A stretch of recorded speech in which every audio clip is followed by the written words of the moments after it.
The bag showed a golden field, a happy dog mid-run. The words premium, natural, and veterinarian recommended spread across the front in confident fonts.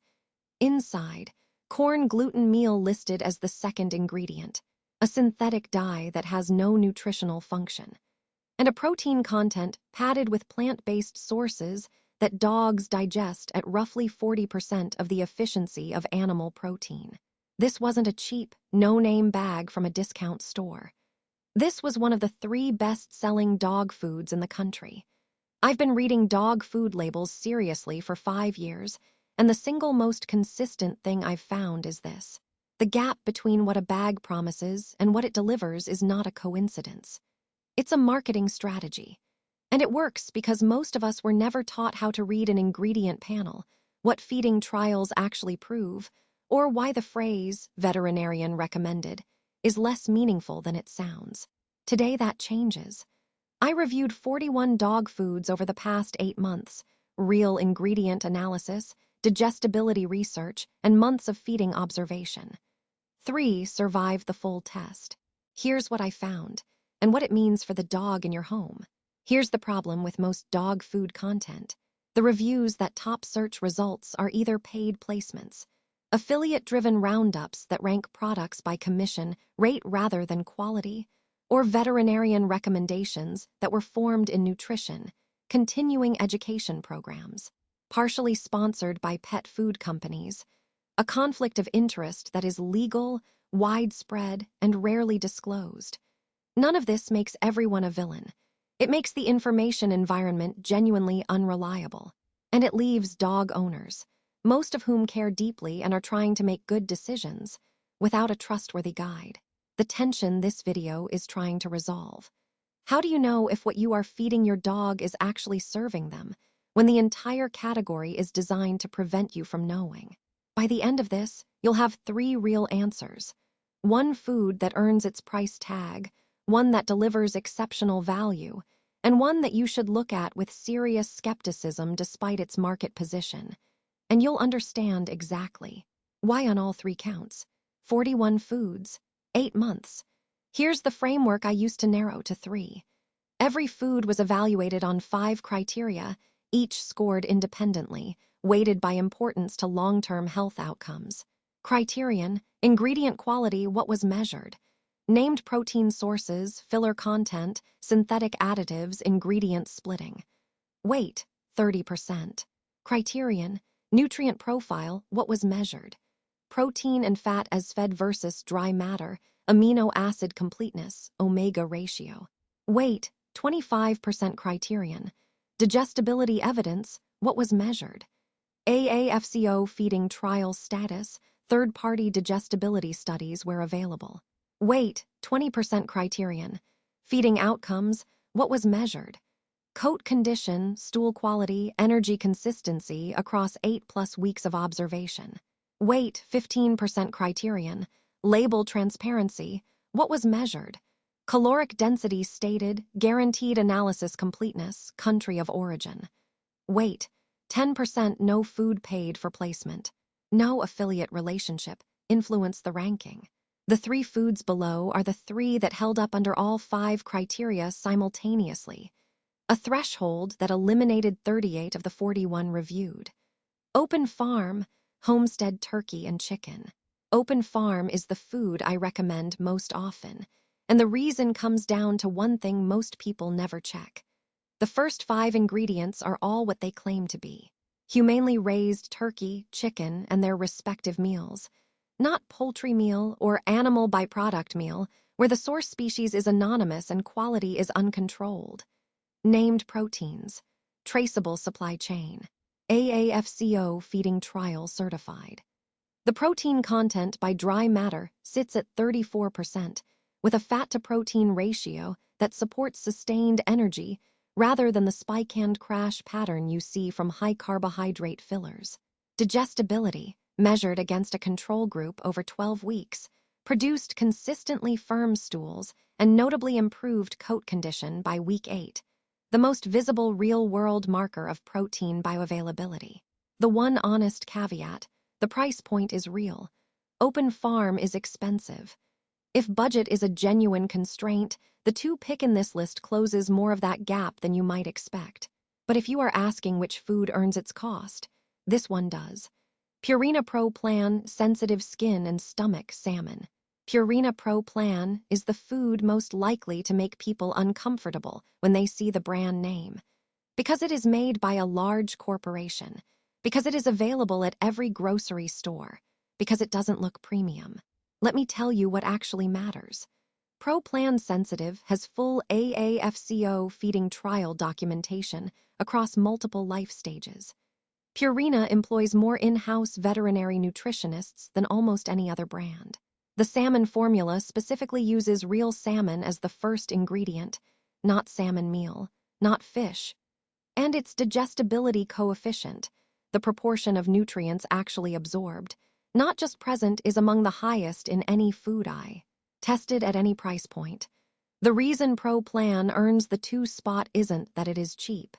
It's that it works at a price most households can maintain consistently. Inconsistency in feeding, switching foods because the premium option becomes unaffordable, causes more digestive disruption than a steady diet of a slightly less prestigious food ever would. Blue Buffalo, wilderness high-protein chicken. Blue Buffalo is everywhere. It has premium packaging, a strong wellness brand identity, and very effective marketing that positions it as the thoughtful owner's choice. It was one of the most common foods I saw in the homes of owners who genuinely cared about doing right by their dog. Here is what I need you to know. Between 2018 and 2022, the FDA investigated a potential link between grain-free, legume-heavy dog foods, of which Blue Buffalo Wilderness is one of the most prominent examples, and dilated cardiomyopathy, DCM, in dogs. The investigation is ongoing. Causation has not been definitively established, but the pattern is real enough that multiple veterinary cardiologists have changed their feeding recommendations in response. Additionally, pea protein appears prominently in the ingredient list, a plant-based protein that inflates the protein percentage on the guaranteed analysis without delivering equivalent amino acid availability for dogs. This isn't a food I'd feed my dog, while the DCM relationship remains unresolved. If you are currently feeding it, I'd encourage a conversation with a board-certified veterinary nutritionist, not as an alarm, but as a reasonable step given available evidence. A food can do everything right in marketing and still fall short in ways that matter.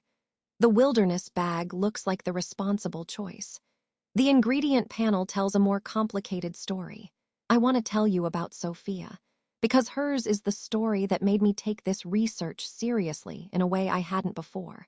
Sophia had a dog she'd had for 6 years, happy, healthy, a constant in her life through a job change, a move, a difficult few years she described as the kind you do not plan for. When her dog started losing energy in year 7, she did everything the right way. Vet visits, blood work, a specialist. All clean, all normal. No diagnosis that explained why a dog who'd been vibrant was now sleeping most of the day and turning away from food he used to finish in 60 seconds. The vet's recommendation was to monitor and return if it worsens. A friend suggested she look at the food. She'd been feeding the same premium bag for 4 years, grain-free, high-protein, beautiful packaging. She hadn't changed a thing, she told me, because she'd assumed that was the right call. Find something good and stick with it. She switched, not dramatically, just to Pro Plan Sensitive on a controlled transition over 2 weeks. Within 6 weeks, her dog was finishing meals again. Within 10 weeks, the energy that had been absent for months was back. I felt stupid, she told me. Like I should have known, but how would I have known? Nobody tells you this. That's the thing. Nobody does tell you. The bag says premium. The vet says monitor. And the dog just quietly, slowly starts showing you something is wrong in the only language available to them. Before you act on anything in this video, here are 3 things you can verify yourself on any label. No specialist knowledge required. Check 1. Named protein in position 1. The first ingredient should be a named animal protein. Chicken, turkey, salmon, beef, not poultry. Meat, or animal. Anonymous protein sources are legal but lower quality and less traceable. If the first ingredient is a grain or a legume, the food's foundational protein story is already compromised. Check 2. AAFCO feeding trial statement. Look for animal feeding tests using AAFCO procedures substantiate on the panel. This means real dogs were fed the food and their health was monitored. The alternative phrase, formulated to meet AAFCO nutrient profiles, means the math checks out on paper. These are not equivalent claims. One is theoretical, one is tested. Check 3. Legume position in grain-free foods. In grain-free formulas, scan the first 5 ingredients for peas, lentils, chickpeas, or potatoes. If any of these appear in positions 1 through 5, you are likely feeding a food that substituted carbohydrate fillers rather than eliminated them, and one that sits within the FDA's DCM investigation scope. The tension at the center of this video was a simple question. When the entire dog food category is optimized to prevent you from knowing what you are actually buying, how do you make a real decision? Here's the answer. You stop reading the front of the bag and start reading the back. You apply 3 checks that take 90 seconds and tell you more than any marketing claim. You look for feeding trial documentation instead of celebrity endorsements. And you accept, perhaps the most freeing thing in all of this, that the most expensive bag is not automatically the best, and the biggest brand is not automatically the safest. Sophia's dog is fine. The food was the variable nobody thought to question because nobody thought to look.